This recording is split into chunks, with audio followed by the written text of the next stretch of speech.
आज हम डिस्कस करते हैं कि देखिए जो फ्री रेडिकल पॉलीमराइजेशन रिएक्शन है उनके चार मेन बेसिक्स पॉइंट्स वो क्या क्या हैं। ज़हन नशीन करनी चाहिए फ्री रेडिकल एडिशन पॉलीमराइजेशन की 4 पॉइंट्स में आप लोगों के साथ शेयर करना चाहता हूँ। फॉर एग्जांपल फर्स्ट पॉइंट हमारा ये है कि अगर ये क्या हो, ये सपोज मोनोमर है, ये भी एक और मोनोमर है और ये दूसरा मोनोमर है। क्लियर। सपोज ये तीन तरह के मोनोमर हैं। जो हमारे साथ फ्री रेडिकल पॉलीमराइजेशन रिएक्शन होते हैं या free radical addition polymerisation reactions जो होते हैं वो इसमें अच्छी तरह हो सकते हैं या इसमें फेवरेबल होते हैं या इसमें फेवरेबल होते हैं। जिस तरह के आप लोग जानते हैं कि जितना एक एटम बल्कि होता है, जितना एक एटम बल्कि होता है उसमें स्टेरिक हिंड्रेंस पैदा होती है, स्टेरिक हिंड्रेंस पैदा होती है। और साथ साथ जो एक्टिव साइट होता है, मतलब जो फंक्शनल ग्रुप होता है, उनकी रिएक्टिविटी कम पड़ जाती है बल्कि नेचर की वजह से। देखिए ये इंतहाई बल्कि है। क्लियर। बहुत बड़ा स्ट्रक्चर है इसका। ये सपोज इसका एक्टिव साइट है या फंक्शनल ग्रुप है, ये इसका फंक्शनल ग्रुप इसका यही है और इसका यही है। क्लियर है। तो आप लोग जानते हैं कि ये इंतहाई बल्कि है, ये दूसरे नंबर पर और ये तीसरे नंबर पर बल्कि नेचर रखता है। जितना एक मॉलिक्यूल या एक मोनोमर बल्कि होगा उसमें फ्री रेडिकल पॉलीमराइजेशन की चांसेस की फेवर वो उसमें कम होगी।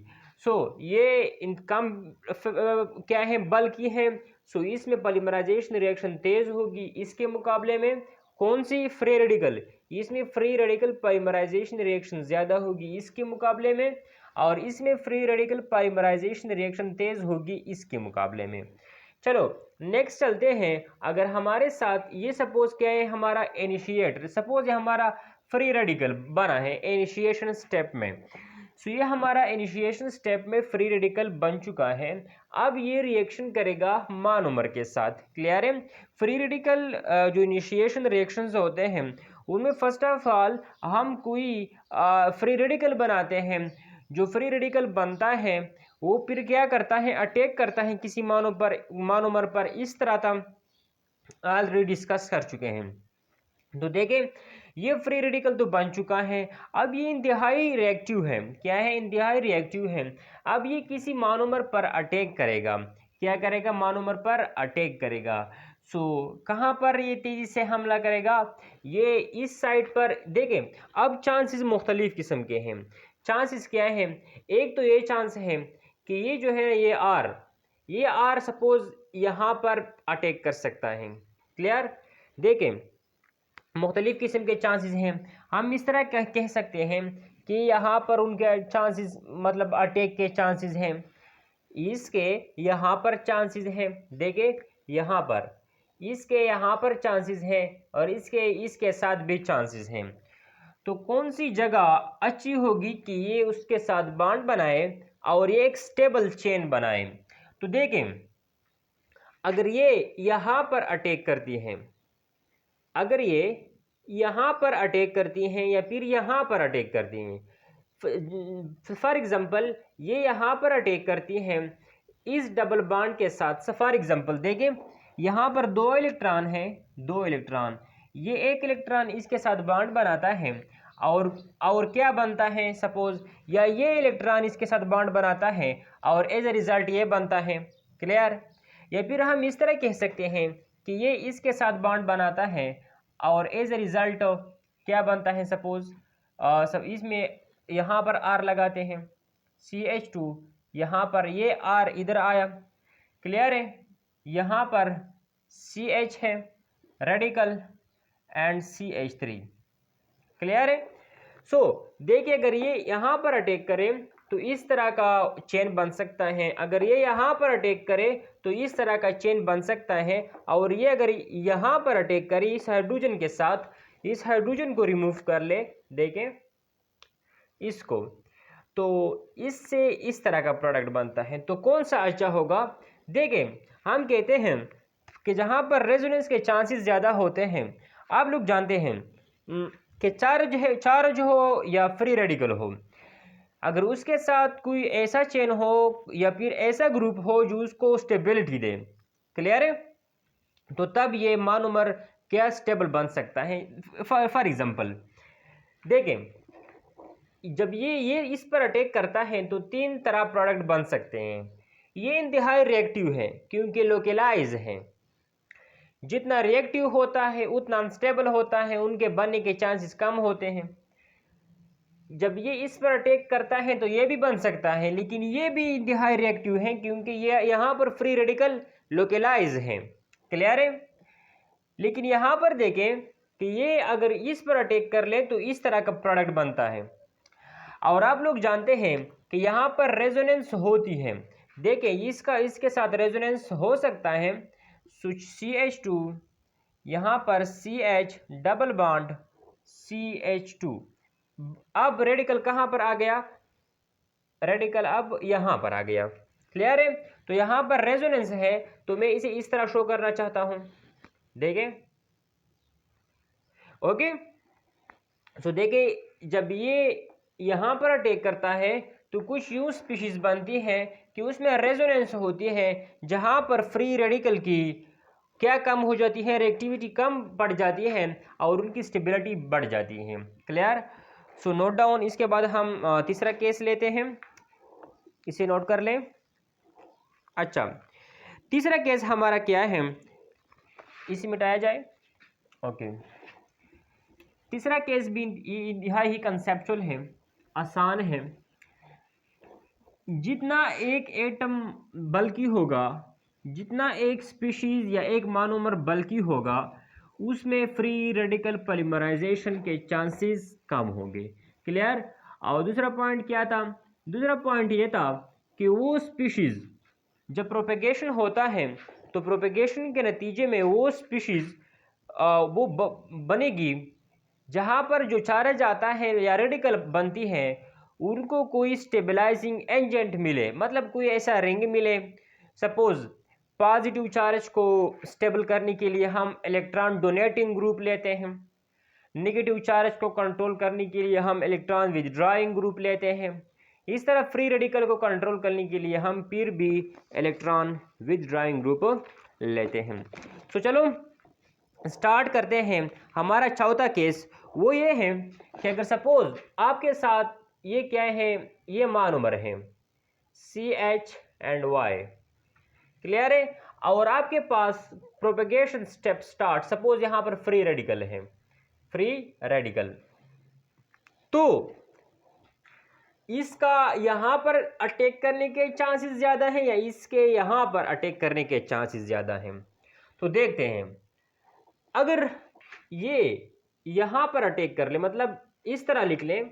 देखिए, दो तरीकों से हम इसे लिख सकते हैं। फर्स्ट केस में इसे इस तरह लिख लें कि suppose CH2 CH, okay, and यहाँ पर R लिखे और नीचे क्या लिख ले, Y। यहाँ पर फ्री रेडिकल आएगा।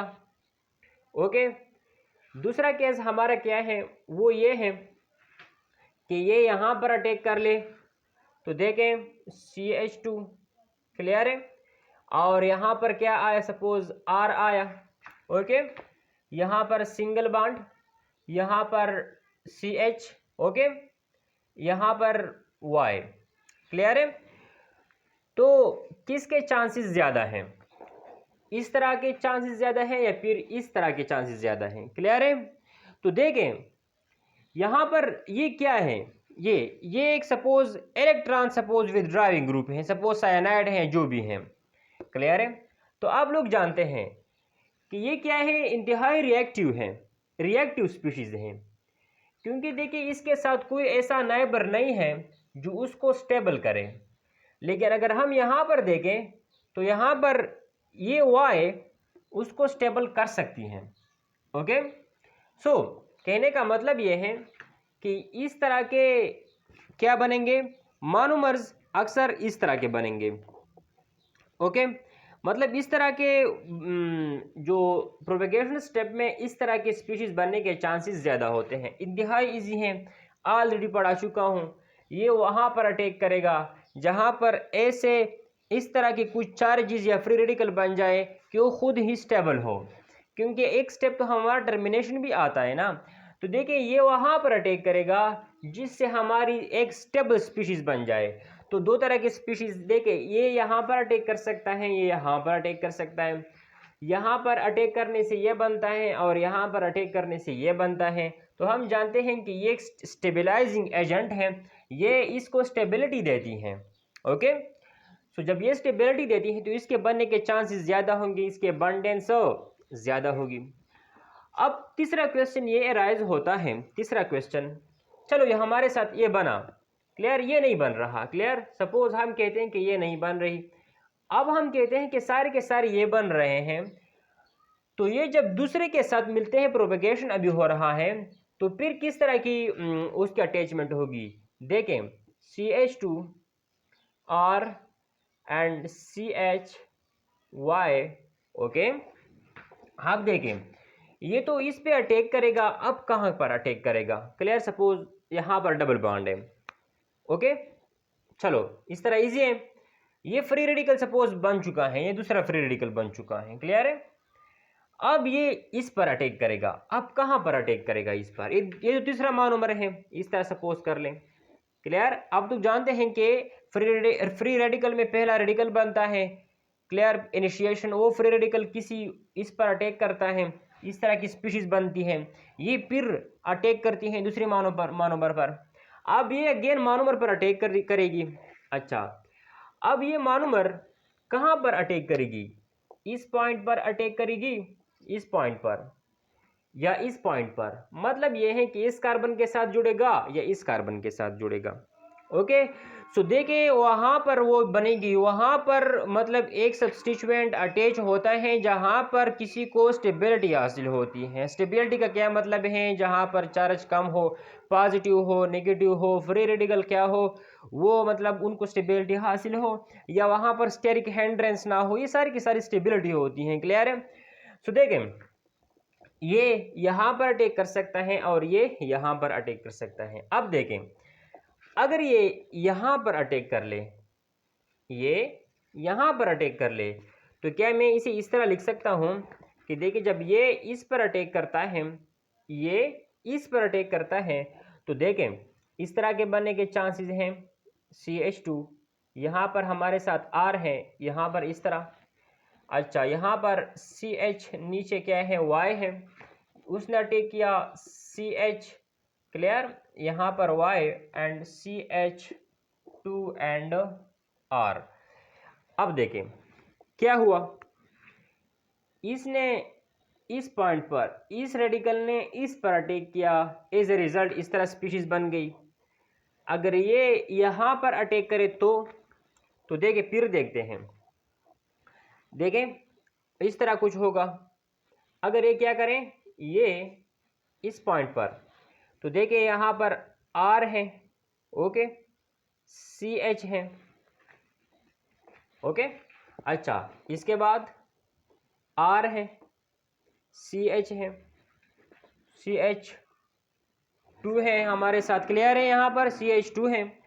अच्छा, इसके बाद देखें ये यहाँ पर अटैक करता है, अब क्या होगा, देखें इसको, देखें इसको, देखें ये R, ये R, ये CH2।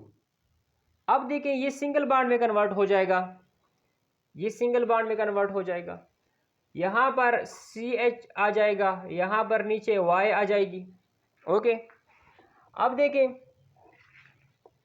ये यहाँ पर अटैच हो जाएगा, क्लियर है। तो देखें CH और इसके साथ Y भी है, नीचे R भी है, यहाँ पर फ्री रेडिकल आता है, क्लियर है। सो अब आप देख सकते हैं कि ये Y और ये Y एक दूसरे से दूर हैं। देखिए मैंने एंगल का ख्याल नहीं रखा, क्लियर है, आसान है ना। देखिए ये हमारा फ्री रेडिकल है, ये इस पर अटैक करेगा।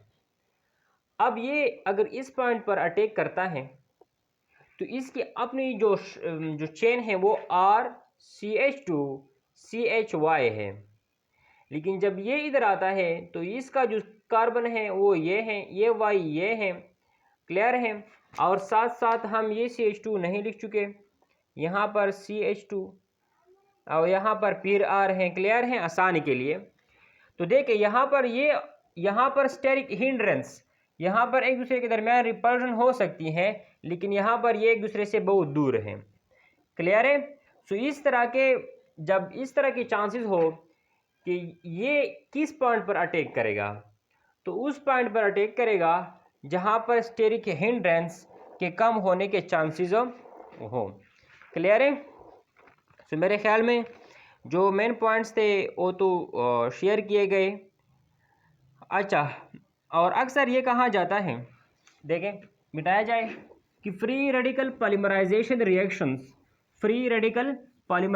रिएक्शंस उन मोनोमर में अच्छी तरह होते हैं जहाँ पर क्या हो, जहाँ पर अनसैचुरेशन हो। फ्री रेडिकल पॉलीमराइजेशन रिएक्शंस वहाँ पर होते हैं जहाँ पर अनसैचुरेशन हो। जस्ट लाइक स्टायरिन को देखें इसे देखें, ये सपोज हमारे साथ हम किसके लिए लिखते हैं, स्टायरिन को देखें, स्टायरिन।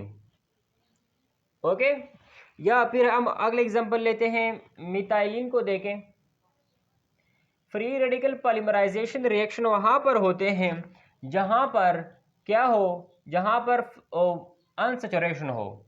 क्लियर है। ब्यूटाडाइन वैलेंसी खुद पूरी कर ले, CH2, यहाँ पर H आ जाएगा, यहाँ पर H आ जाएगा, यहाँ पर क्या आ जाएगा, CH2। तो देखिए इन तीनों केसेस में आपको अनसैचुरेशन दिखाई दे रही है। Free radical addition polymerisation reaction वहाँ पर होते हैं जहाँ पर अनसैचुरेशन हो। क्लियर हो, अनसैचुरेशन। थर्ड पॉइंट कि ये वहाँ पर अच्छी तरह होते हैं जहाँ पर इलेक्ट्रॉन विथड्राइंग ग्रुप हो, जहाँ पर इलेक्ट्रॉन विथड्राइंग ग्रुप हो। जिस तरह आप देखते हैं कि CH2 CH CN, यहाँ पर ये इलेक्ट्रॉन विथड्राइंग ग्रुप है। क्लियर, इलेक्ट्रॉन विथड्राइंग ग्रुप है। क्लियर है। आप यहाँ पर देखते हैं यहाँ पर इलेक्ट्रॉन विथड्रॉ हो रहे हैं।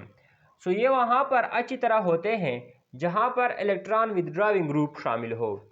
आप देखते हैं CH2 CH C double bond O and OR। Clear, यहाँ पर OR की जगह आप H ले सकते हैं, आप R ले सकते हैं, आप NH2 ले सकते हैं, आप NR2 ले सकते हैं। क्लियर, जो भी आप ले लें। तो इस सारे वहाँ पर free radical addition polymerisation reaction होते हैं जहाँ पर अनसैचुरेशन हो, जहाँ पर इलेक्ट्रॉन विथड्राइंग ग्रुप मौजूद हो। क्लियर। सो ये चंद पॉइंट्स थे free radical addition polymerisation reaction की। इंशाल्लाह नेक्स्ट वीडियो में हम 2-3 पॉइंट्स आप लोगों के साथ और भी शेयर करेंगे कि जो इंतहाई ही बेसिक होती हैं। Clear, free radical polymerisation reaction इंतहाई ही लो टेम्परेचर पर मतलब प्रोसीड करता है। क्लियर है, और उनकी जो टर्मिनेशन है वो भी आसान है, ऑलरेडी हम डिस्कस कर चुके हैं। ये वो पॉइंट्स मैं आपको लोगों के साथ शेयर करता हूँ जो शायद लेक्चर में मिस हो चुके हैं। क्लियर है। ओके, किस मकसद के लिए, ताकि आपकी पढ़ाई अच्छी तरीके से हो जाए। सो मिलेंगे इंशाल्लाह नेक्स्ट वीडियो में।